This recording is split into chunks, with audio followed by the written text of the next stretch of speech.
Respected Alexander Vasilyevic, respected comrades, today, at the annual board meeting of the Federal Security Service, you will discuss a wide range of professional issues and outline priorities for future work.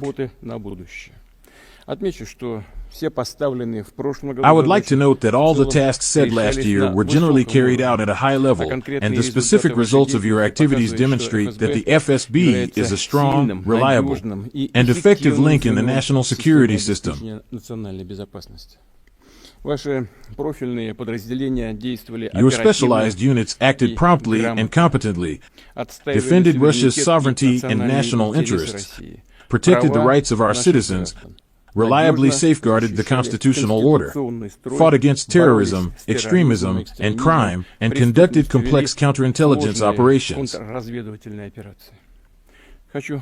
I want to thank you, dear comrades, and the entire FSB personnel of Russia for your professionalism, determination, and dedication. Special words of gratitude go to those who, during the special military operation, operated behind enemy lines, on the front line, and under difficult conditions to protect the security of our people in the Donetsk and Luhansk People's Republics, as well as in the Zaporizhia and Kherson regions. We take pride in the valor of the FSB border units, which took the brunt of the enemy's superior armed formations in the border areas.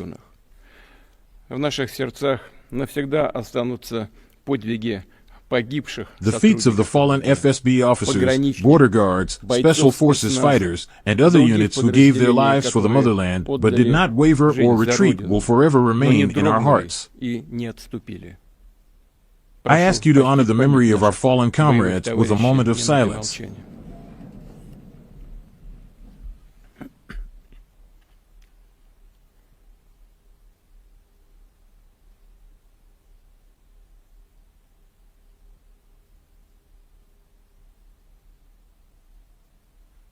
Спасибо.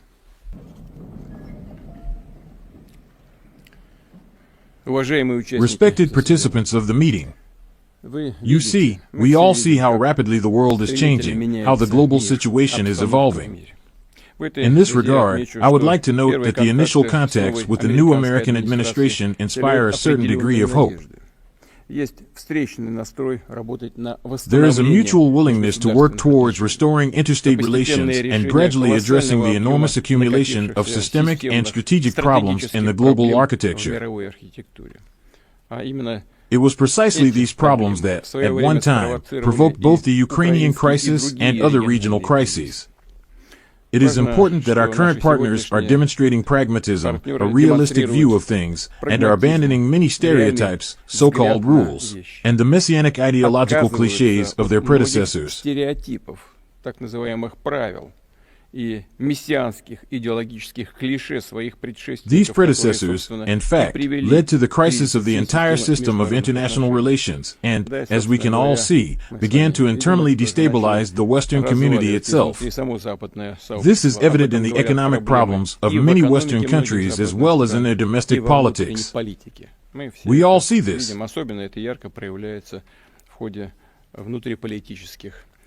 It becomes especially apparent in the course of internal political events in these countries. The dynamic changes in today's international landscape are, to a great extent, the result of the courage and resilience of our armed forces, our heroes. It is precisely through their valor and their daily victories that the conditions have been created for the start of a serious dialogue, a dialogue about a fundamental resolution of both the Ukrainian crisis and other crises, including, of course, as we have always stated and never abandoned, a peaceful resolution.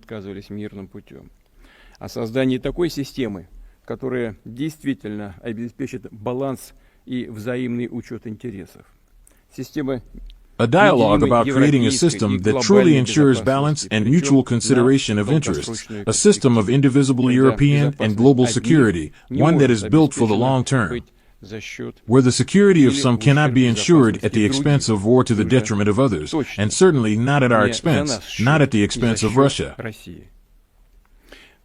We understand that not everyone is satisfied with the renewal of Russian-American contacts. A portion of the Western elites remains intent on maintaining global instability, and these forces will attempt to disrupt or discredit the ongoing dialogue. We can see this happening. We must take this into account and use all the tools of diplomacy and special services to thwart such attempts. Most importantly, as before, it is crucial for us to firmly defend our national interests, sovereignty, and the lives and freedoms of our citizens from any threats. In this regard, the FSB must continue systematic work in all its areas of responsibility, first and foremost in combating international terrorism.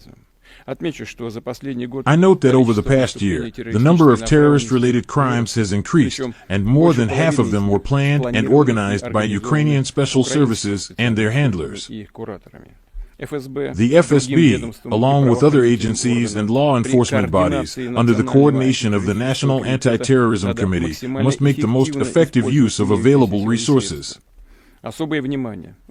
Particular attention should be paid to preventive measures, strengthening anti-terrorism protection of military and industrial facilities, vital infrastructure, public places, as well as energy and transport infrastructure.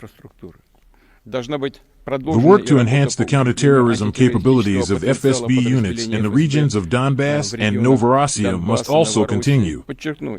I emphasize, these units are playing a crucial role today in neutralizing terrorist and sabotage groups and in gathering intelligence on the enemy.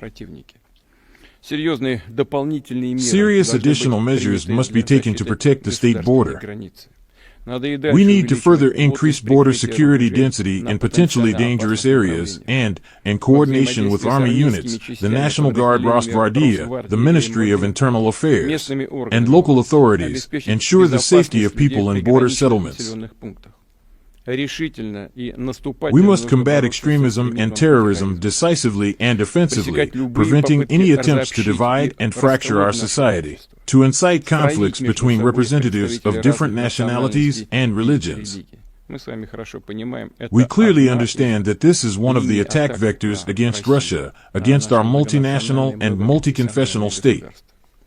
Serious responsibilities lie with counterintelligence agencies. Regular reports and briefings indicate that the activity of foreign intelligence services has increased during the special military operation, along with the level of their technical capabilities. This means that counterintelligence protection of military and strategic information must be significantly strengthened, information related to state and military governance, the development of the latest weapons, and even advanced technologies in other industries.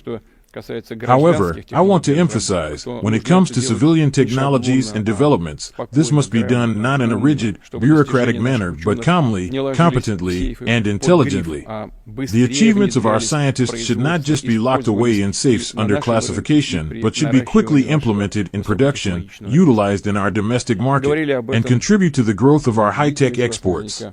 This has been discussed, including, as many of you have likely seen, at the recent forum on the development of chemistry and the new materials industry. At the same time, of course, we must protect our innovations from theft and dishonest use by our competitors. Respected colleagues, a traditionally important area of your work is ensuring economic security. I have said this many times before, and I want to repeat it again today. Protecting the legitimate rights of domestic businesses and combating financial and banking crimes are fundamental to the competitiveness of our national jurisdiction and the creation of a favorable investment climate in Russia. This is extremely important. Efforts to combat corruption must be intensified. The implementation of the State Defense Order and national projects, as well as the advancement of long-term federal and regional programs, must remain under your constant supervision. I would also like to note that as digital technologies develop, the number of cyber attacks on domestic information infrastructure is increasing, including attacks on official government websites, resources, and services of state corporations and agencies. Moreover, these crimes are systemic, multifaceted, and multidirectional, meaning they cause harm to the state, businesses, and citizens alike. Enhancing the security of domestic information infrastructure and finding new methods to neutralize cyber threats are among the tasks of your agency. Respected colleagues, this May, we will celebrate the 80th anniversary of the Great Victory.